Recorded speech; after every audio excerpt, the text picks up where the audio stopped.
No programa Hora Extra desta semana, você confere os seguintes destaques. É cada vez maior o número de empresas familiares em que os negócios são gerenciados pelos jovens, que contam com a experiência profissional dos pais. Partes e advogados participaram da 7ª Semana Nacional da Execução Trabalhista. E no bloco de entrevistas, o juiz do trabalho Platão Teixeira Neto fala sobre aspectos polêmicos da reforma trabalhista. Aguardamos você!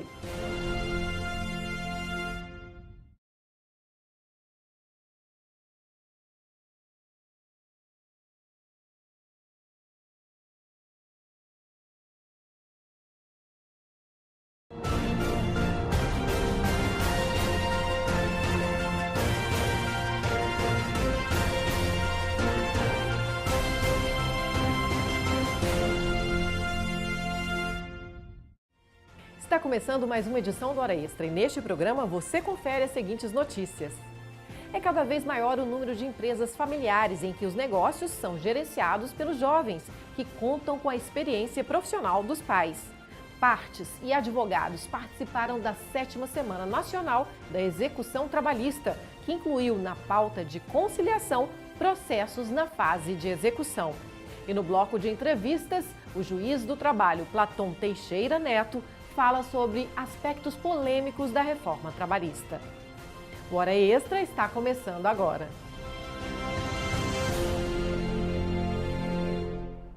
Partes e advogados participaram da 7ª Semana Nacional da Execução Trabalhista, que incluiu na pauta de conciliação processos na fase de execução. Os valores arrecadados vão para o bolso do trabalhador e incrementam a economia. Afinal de contas, como diz o slogan da campanha, todo processo precisa de um ponto final. A Simone trabalhou 12 anos como vigilante. No ano de 2015, a empresa fechou e ela entrou com um processo na justiça para receber seus direitos. O ponto final dessa história foi dado na 7ª Semana de Conciliação e Execução, promovida pelo Conselho Superior da Justiça do Trabalho. Eu trabalhei 12 anos na empresa, tem mais ou menos quase 3 anos, que eu estou esperando sair um acordo para me fazer com a firma, E graças a Deus saiu o acordo e eu estou fazendo. Fim também para o processo da Estefânia. Ela trabalhou como garçonete no ano passado e foi demitida. Não concordou com o acerto e pediu na justiça a revisão dos valores, além do pagamento de horas extras. Tanto a empresa quanto os trabalhadores têm que conversar, chegar a um acordo, se reconciliarem, para não ter que chegar num ponto de ter que forçar a empresa a pagar um valor indenizatório, enfim. Então, acho que se conversar, a gente chega num resultado bom para os dois.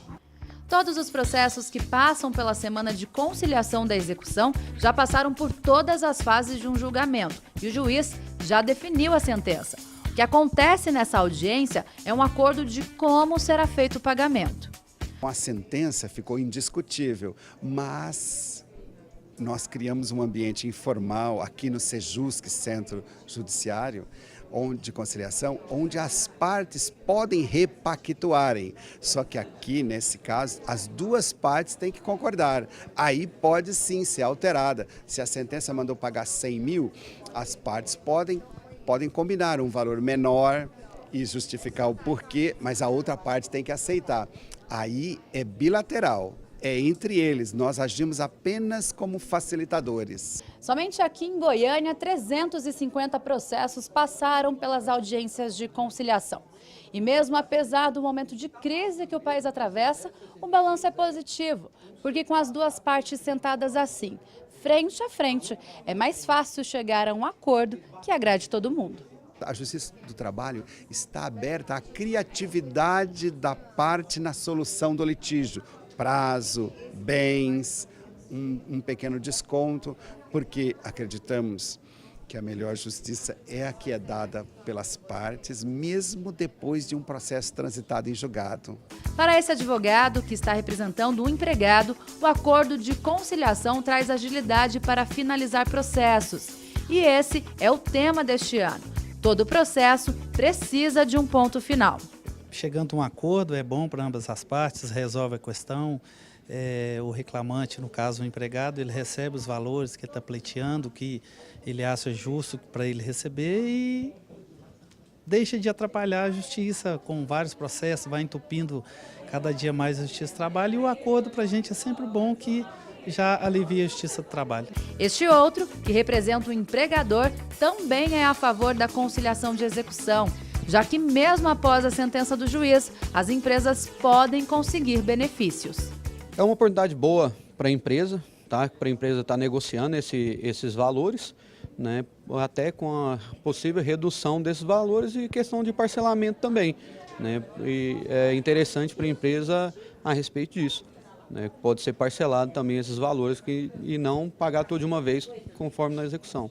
É cada vez maior o número de empresas familiares em que os negócios são gerenciados pelos jovens, que contam com a experiência profissional dos pais. São os filhos que contratam os pais. Ter uma pessoa de confiança para cuidar da área financeira fez Ricardo chamar o pai para trabalhar nesta franquia de barbearia. Mesmo aposentado, seu João aceitou o convite. O que eu faço aqui, como se diz, eu estou fazendo para ele, né? Porque eu já sou aposentado, não preciso muito disso daqui, não. Ele que agora que está precisando de mim. E eu estou fazendo por onde? Estou vestindo a camisa da empresa.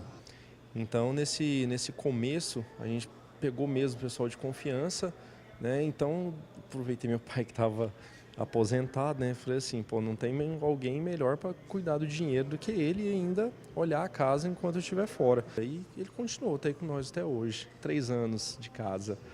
Essa relação patrão-empregado entre os dois não é novidade. Na adolescência, Ricardo era funcionário do pai em uma produtora. Agora a situação inverteu. Dentro da barbearia, eles dizem que o parentesco não interfere no andamento do trabalho. A gente tenta dividir isso muito, né? Porque aqui realmente eu sou patrão e dou bronca mesmo, né? Se precisar, a bronca vai ser dada. Segundo especialistas, essa inversão de papéis tem sido bastante positiva no ambiente empresarial. Para os mais velhos, é uma oportunidade de voltar ao mercado de trabalho. Já para os filhos, contar com a ajuda e a experiência dos pais tem sido fundamental para o crescimento dos negócios. Pode dar muito certo, porque nós teremos, de um lado, a grande experiência do profissional maduro, de um outro lado, a grande iniciativa, empreendedorismo e inovação dos jovens, dos filhos. Mas os cuidados em relação à clareza de papéis, ao valor hierárquico que cada um ocupa na organização, para que isso não se confunda com a relação parental. Com o empreendedorismo de Ricardo e a maturidade profissional de seu João, em 3 anos a franquia se expandiu. Além de Goiânia, hoje está presente em Anápolis e em outros estados brasileiros, como Tocantins e Pará. É uma parceria que deu certo e está dando e vai dar muitos anos ainda. Outro exemplo dessa nova configuração empresarial familiar está nesta casa de carnes do Netinho. Ele aprendeu a profissão de açougueiro com o pai ainda na infância, mas com o tempo seu Urbanir foi trabalhar em outra área. Quando se aposentou, o filho o chamou para ser supervisor geral do açougue e hoje ele é o braço direito de Netinho. Para não ficar parado em casa, porque eu detesto ficar em casa assistindo televisão, deitado no sofá, eu não dou conta. Meu negócio é trabalhar mesmo, interagir com as pessoas, né? Aqui o dia inteiro, ficar aqui o dia inteiro abraçando as pessoas, recebendo os fregueses. Há 8 anos eles estão juntos no comando da empresa. Os dois contam que de vez em quando o pai puxa a orelha do filho.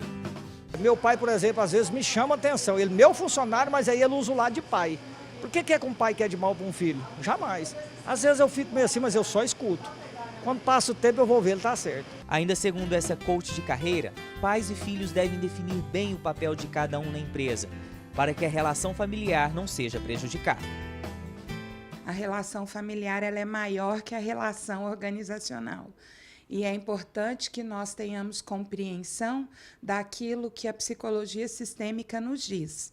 Os pais vieram antes e, enquanto pais, serão sempre pais. Netinho e seu Urbanir entendem bem isso.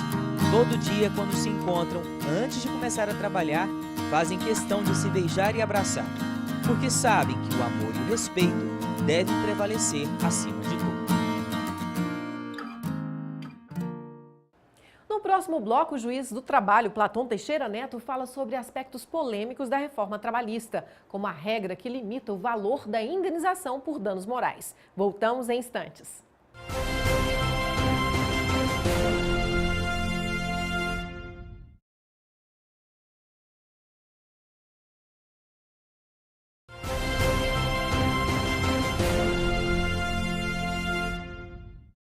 Lei 13.467, que altera a CLT, vai entrar em vigor em novembro e traz várias mudanças que estão sendo discutidas pelos profissionais do direito. Algumas regras são mais polêmicas e levantam discussões e muitas dúvidas. Nesse sentido, o Hora Extra procurou ouvir diversos profissionais para esclarecer as principais mudanças. Nesta edição, o nosso convidado de hoje é o juiz Platão Teixeira Neto, que é titular da Vara do Trabalho de São Luís de Montes Belos, em Goiás. Seja bem-vindo novamente à Hora Extra, doutor Platão. Obrigado, Fabíola. É um prazer estar aqui. Aproveito para cumprimentar todos os telespectadores que estão assistindo o programa hoje. Doutor Platão, a reforma trabalhista, né? Novamente, porque a gente nunca esgota todos os assuntos, né, que precisam ser esclarecidos aqui. Muita coisa. Quais são os dogmas da Justiça do Trabalho, do Direito do Trabalho, que foram mitigados pela reforma? Pode-se dizer assim?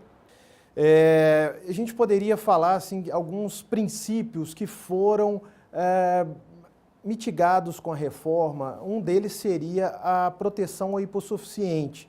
Um exemplo que poderia ser dado é que a reforma cria duas espécies de trabalhadores, vamos dizer assim.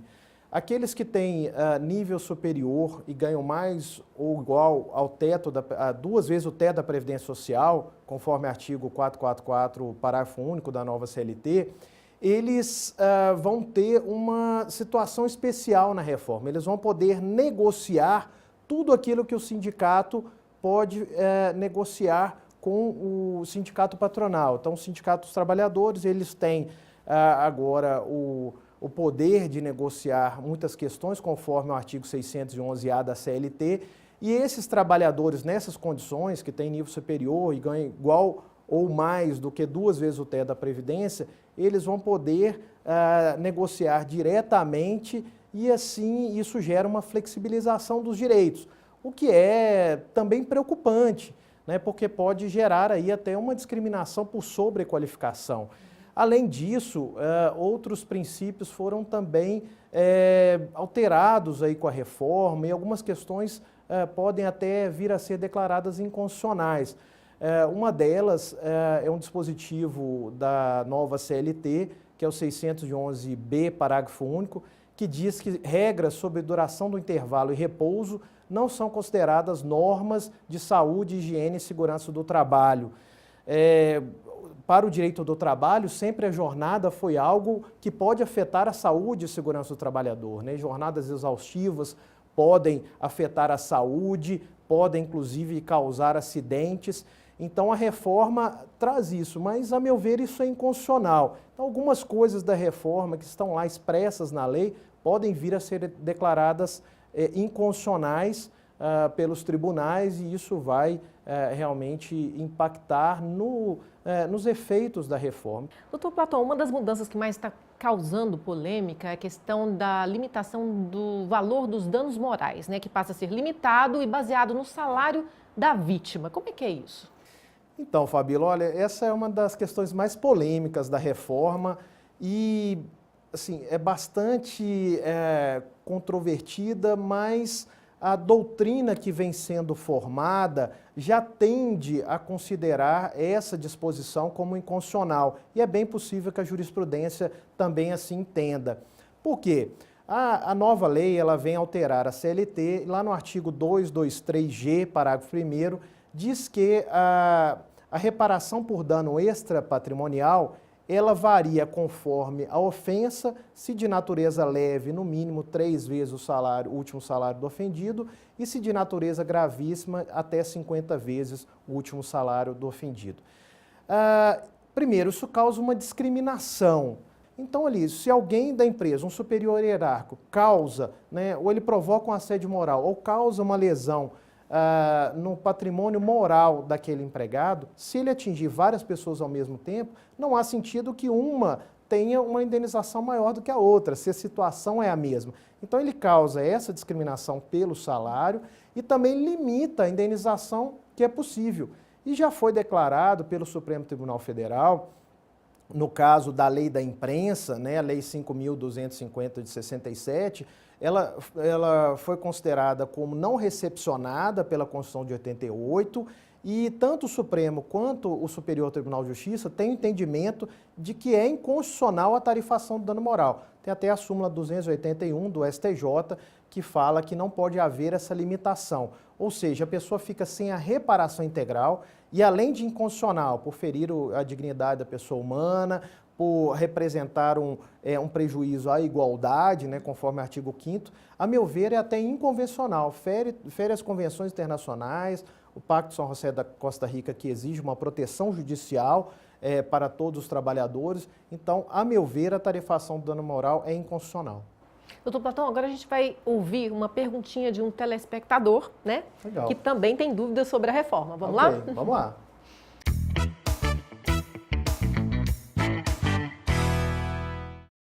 Meu nome é Cristiano, eu sou estudante de Direito e eu gostaria de saber o que eu posso negociar com o meu patrão.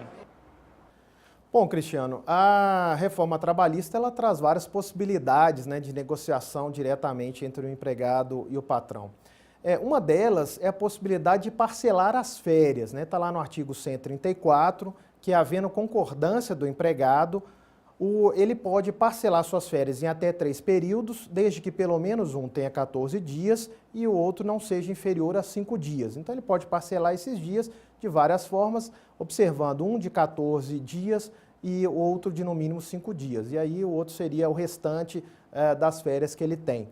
Além disso, se o trabalhador se encaixar naquela hipótese que eu mencionei anteriormente, ou seja, se ele tiver nível superior e ganhar o mesmo valor ou mais do que 2 vezes o teto da Previdência, que hoje dá cerca de R$11 mil, ele pode negociar diretamente com o patrão tudo que está no artigo 611-A da CLT, que é aquele que trata da prevalência do negociado sobre o legislado. E aí ele poderia negociar a jornada, o intervalo entre a jornada, remuneração por produtividade, gorjetas, etc. Mas é importante frisar que o trabalhador não vai ficar desprotegido nessas circunstâncias. Havendo fraude, havendo uma situação que mereça realmente proteção, a Justiça do Trabalho ela deve atuar. Então, ela não pode chancelar ou institucionalizar abusos. Então, ela vai coibir essas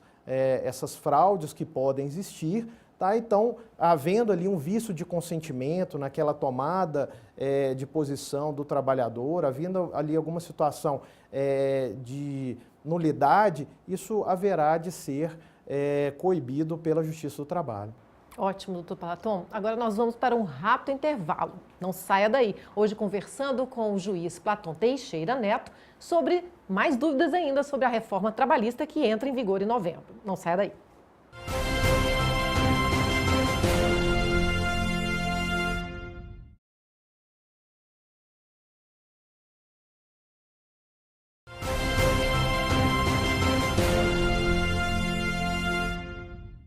Hora Extra está de volta. Hoje conversamos com o juiz Platão Teixeira Neto sobre a reforma trabalhista. Doutor Platão, outra polêmica é a da regra que impede herdeiros de buscar indenização por danos morais na Justiça Trabalhista, né, por um acidente de trabalho, morte, né, do trabalhador. Isso procede? Então, Fabíola, pela leitura, né, da reforma, seria possível inferir isso, mas por uma interpretação literal. Agora, fazendo uma interpretação sistemática e de acordo com a Constituição, eu entendo que essa lesão ela deve ser reparada e ela deve ser buscada na Justiça do Trabalho. Se um trabalhador falece, né, os seus herdeiros, ele pode ali ter o que se chama de dano moral por ricochete, ele pode sofrer os efeitos reflexos daquilo. E, atualmente, não há dúvida que ele pode recorrer, né, ajuizar a ação na Justiça do Trabalho para buscar os seus direitos, isso os herdeiros. A reforma, ele diz que os titulares do direito são só aqueles afetados por aquela circunstância. Lá no artigo 223, também, no caso, a letra B, ela limita essa busca do direito apenas ao titular. Mas, de acordo com a Constituição, o artigo 114 diz que a Justiça do Trabalho compete processar e julgar as ações decorrentes da relação de trabalho. se trata de uma relação decorrente da relação trabalho e se a pessoa tem o direito de ter toda a reparação daquilo que ela sofreu, eu entendo que ainda assim, apesar do dispositivo literal, por uma interpretação constitucional, é possível ainda permitir que se busque esses direitos na Justiça do Trabalho. Ok, vamos mais a uma pergunta do telespectador.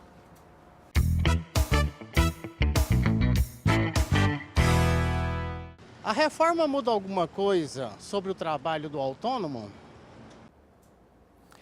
Então, Wagner, a reforma ela dispõe lá no artigo 442, né, da nova CLT, que a contratação do autônomo pode ser com exclusividade ou não e, sendo revestida das formalidades legais, ela não caracterizaria como uma condição de empregado. Para o autônomo normal, ele não estando presentes ali os requisitos do vínculo empregatício, ele vai ter o seu trabalho ali livremente tido, sem subordinação e tal. Mas se estiverem presentes os requisitos do vínculo empregatício, mesmo a lei dizendo assim, o juiz pode reconhecer o vínculo empregatício. Então, o que importa para o direito do trabalho é efetivamente o que aconteceu na realidade. Então, isso que vai ser analisado. A reforma não tira, não acaba com esses pilares do direito do trabalho, não impede que seja reconhecido o vínculo nesse caso. E um exemplo que pode ser dado é o caso da cooperativa, porque a lei também da cooperativa também dizia que não havia vínculo, né, com o cooperado, e a Justiça do Trabalho, né, reconheceu várias vezes o vínculo porque presentes os requisitos do liame empregatício. Para o autônomo normal, que realmente, né, não está subordinado, permanece as mesmas coisas. Para aquele que trabalha numa situação de vínculo empregatício, ele pode ter todos os direitos trabalhistas, sim. Então, essa ideia de que agora todo mundo vai virar pessoa jurídica, vai ser PJ, não é bem assim. O que importa é o que realmente aconteceu na relação entre as pessoas. Platon, qual será o papel do Poder Judiciário, da Justiça do Trabalho daqui para frente? Ela também foi atingida, né, como uma regra que impõe requisitos para edição de súmulas, por exemplo. Então, o legislador quis, de certa forma, né, limitar a atuação da Justiça do Trabalho, né, uma atuação que ele chama de ativista, e lá no artigo 8º, inciso 2º da nova CLT, ele fala que as súmulas e enunciados, eles não poderão criar direitos nem obrigações não previstos em lei. Essa é uma tentativa do legislador, né, de engessar um pouco o Poder Judiciário. Não sei se isso poderá ser declarado inconstitucional, é possível que sim, mas de certa forma vai afetar um pouco a atuação da Justiça do Trabalho. E o papel dela é continuar coibindo abusos, né, a Justiça não pode permitir fraudes. Agora, em relação à edição de súmulas em si, o seu papel vai ficar bastante limitado, né, pelo disposto nesse dispositivo da nova CLT, mas a gente não pode também deixar de ter o nosso papel, né, de realmente cumprir a nossa tarefa perante a sociedade. Então, tudo isso deve ser feito, né, interpretado com muita sabedoria, e eu acredito que a Justiça do Trabalho, né, os seus magistrados, os seus servidores saberão atuar com muita prudência na aplicação dessa reforma trabalhista. Muito obrigada pela entrevista, doutor Platon. Eu que agradeço, Fabíola. Sempre um prazer estar aqui. Com certeza. O Hora Extra fica por aqui. Obrigada também por sua atenção. E não deixe de acompanhar mais notícias do TRT de Goiás pelas redes sociais e pela rádio web. Até a próxima semana.